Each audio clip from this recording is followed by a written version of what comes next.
अस्सलाम वालेकुम dear students, I am Mohammad Iqbal. आज का जो हमारा लेक्चर है वो लेक्चर नंबर 10 है, botany paper D, class PSC fourth है।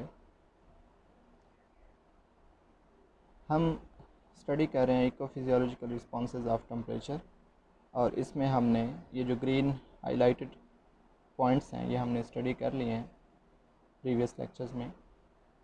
तो नंबर 12 इवेपोरेटिव कूलिंग तक आपने स्टडी कर लिए। अब नेक्स्ट जो है वो हम कुछ पॉइंट्स स्टडी करेंगे जो कि आगे डिस्कस किए गए हैं। तो नंबर 13 जो पॉइंट है वो है विल्टिंग। विल्टिंग क्या होता है? विल्टिंग वो प्रोसेस है जिसमें जो प्लांट्स हैं उसमें वाटर की कमी हो जाती है और वो डाई ऑफ होना शुरू हो जाता है, मुरझाना शुरू हो जाता है। तो इस प्रोसेस को हम कहते हैं विल्टिंग। तो जब एक्सेस वाटर जो है वो प्लांट से रिमूव हो जाता है, वो कोई भी प्रोसेस हो सकता है, वो हाई टेम्परेचर की वजह से ट्रांसपरेशन का प्रोसेस हो सकता है, या सॉइल में वाटर की कमी हो सकती है, तो उसकी वजह से प्लांट्स जो है वो मुरझाना शुरू हो जाता है। तो उस प्रोसेस को हम कहते हैं विल्टिंग। विल्ट का मैना मतलब ही यही मुरझाना होता है।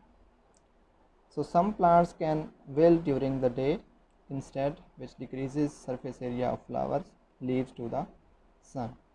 तो कुछ प्लांट्स जो है वो हाई टेम्परेचर में डे टाइम में मुरझाना शुरू हो जाते हैं, जिसकी वजह से जो है उनके फ्लावर्स और लीव्स का जो सरफेस एरिया है वो कम होना शुरू हो जाता है। और क्योंकि मुरझाने की वजह से उनमें जो टर्किड प्रेशर है वो मेंटेन नहीं रहता है, इसकी वजह से जो लीव्स हैं या जो फ्लावर्स हैं वो प्रॉपरली जो है वो ओपन नहीं हो पाते या अपनी पोजीशन को मेंटेन नहीं कर पाते। तो इस वजह से वो उनका जो सरफेस एरिया है जो एक्सपोज होता है सन में वो भी कम होना शुरू हो जाता है। If water is readily available, this is temporary. If water not available, this can lead to the death of the plant. अगर वाटर जो है वो सॉइल में अवेलेबल है तो फिर ये जो विल्टिंग का प्रोसेस है वो टेम्परेरी होता है, आर्जी तौर पे होता है। बिकॉज हाई टेम्परेचर ज़्यादा हो जाए तो उसकी वजह से प्लांट्स जो है वो अपना मेटाबॉलिक प्रोसेस स्लो करते हैं और थोड़े से मुरझा जाते हैं। लेकिन अगर वाटर अवेलेबल ही ना हो तो प्लांट्स जो है वो परमानेंट जो है वो डाई हो जाता है या उसकी डेथ वाक़ हो जाती है। फॉर एग्ज़ाम्पल रोज़ेज़ हैं, तो जो रोज़ेज़ हैं ये प्लांट्स जब टेम्परेचर हाई हो जाता है तो ये अपने आप को वेल्ट कर लेते हैं, और फिर जब टेम्परेचर लो होता है या टेम्परेचर नॉर्मल होता है तो ये अगेन से अपनी पोजीशन को मेंटेन कर लेते हैं। नेक्स्ट जो इम्पोर्टेंट प्रोसेस है वो है लीफ ओरिएंटेशन। लीफ ओरिएंटेशन का मतलब है कि प्लांट्स जो हैं वो अपनी लीफ की जो पोजीशन है वो चेंज करते हैं अपना सरफेस एरिया इंक्रीज़ करने के लिए, ताकि सन से मैक्सिमम जो है वो लाइट को अब्ज़ॉर्ब कर सकें या मैक्सिमम लाइट से जो है वो अवॉइड कर सकें। तो plants change the orientation of their leaves to decrease the surface area expose to the sun at the hottest part of the day. तो प्लांट्स जो हैं वो अपने लीव्स के ओरिएंटेशन को चेंज करते हैं जब दिन को सूरज की रोशनी बहुत ज़्यादा होती है या दिन बहुत हॉट हो, तो उसकी वजह से वो अपनी पोजीशन लीव्स की चेंज करते हैं ताकि जो सन लाइट है वो कम से कम जो है वो लीव्स पर पड़े और उनको अफेक्ट करे। मोस्ट यूकलिप्टस प्लांट्स जो हैं hang vertically to reduce their exposure to the hot sun. Eucalyptus जो प्लांट्स हैं वो वर्टिकली जो हैं वो हैंग्ड होते हैं ताकि जो है वो सन के एक्सपोजर को रिड्यूस कर सकें। उसके बाद नेक्स्ट जो इम्पोर्टेंट फिनोमेना है वो है सीड डिस्पर्सल। सीड डिस्पर्सल यानी जो सीड का फैलाव है, प्लांट्स जो सीड्स हैं वो कैसे प्रोपोगेट करते हैं, उनमें भी टेम्परेचर जो है वो बहुत अफेक्ट करता है।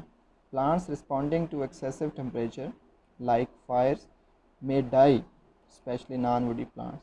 अगर फायर लग जाए, आग लग जाए, तो प्लांट्स जो हैं वो बहुत सारे प्लांट्स जो हैं वो डाई ऑफ हो जाते हैं।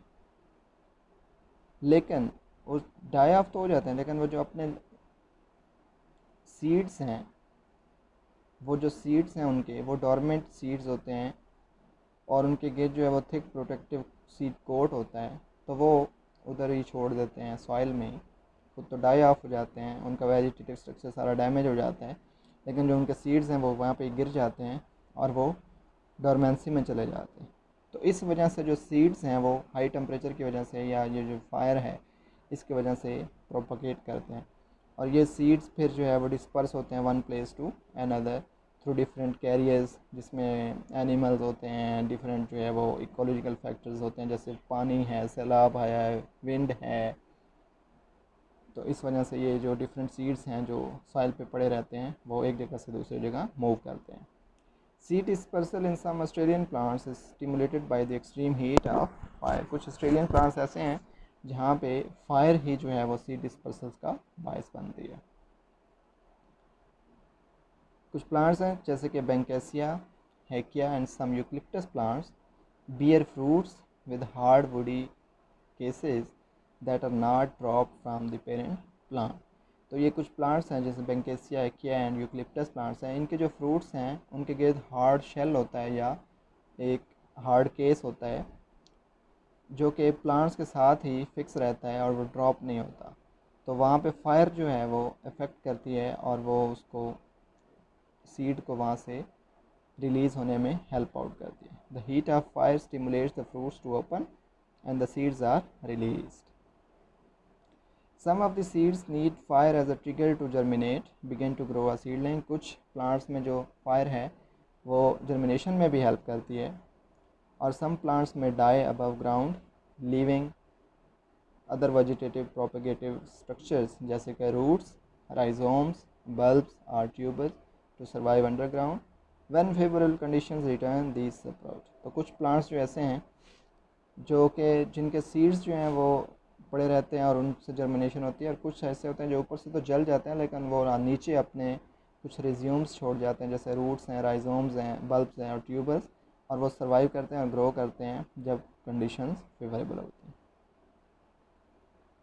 नेक्स्ट पॉइंट है leaf fall in summer.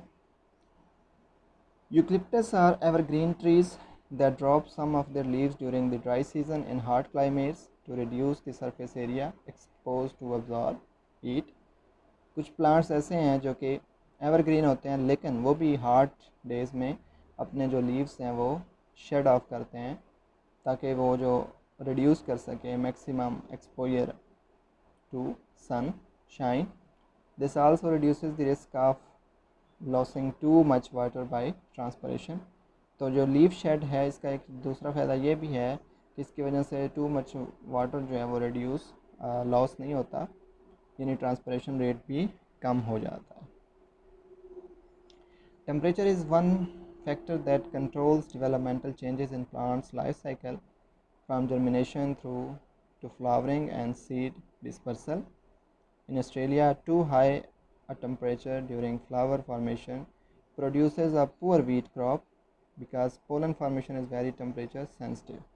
Australia में जैसे एग्जांपल है कि अगर टेम्परेचर बहुत ज़्यादा हो जाए ड्यूरिंग फ्लावर फार्मेशन तो ये जो वीट क्रॉप है वो बहुत पुअर प्रोड्यूस होती है, यानी उसकी यील्ड कम हो जाती है, बिकॉज जो पोलन फार्मेशन है वो हाई टेम्परेचर में डिस्टर्ब होती है और वो सही तरीके से ग्रो नहीं कर पाते। तो टेम्परेचर जो है वो क्रॉप्स यील्ड को भी अफेक्ट करता है और बहुत इम्पोर्टेंट फैक्टर है जो कि प्लांट्स के डेवलपमेंटल प्रोसेस को कंट्रोल करता है।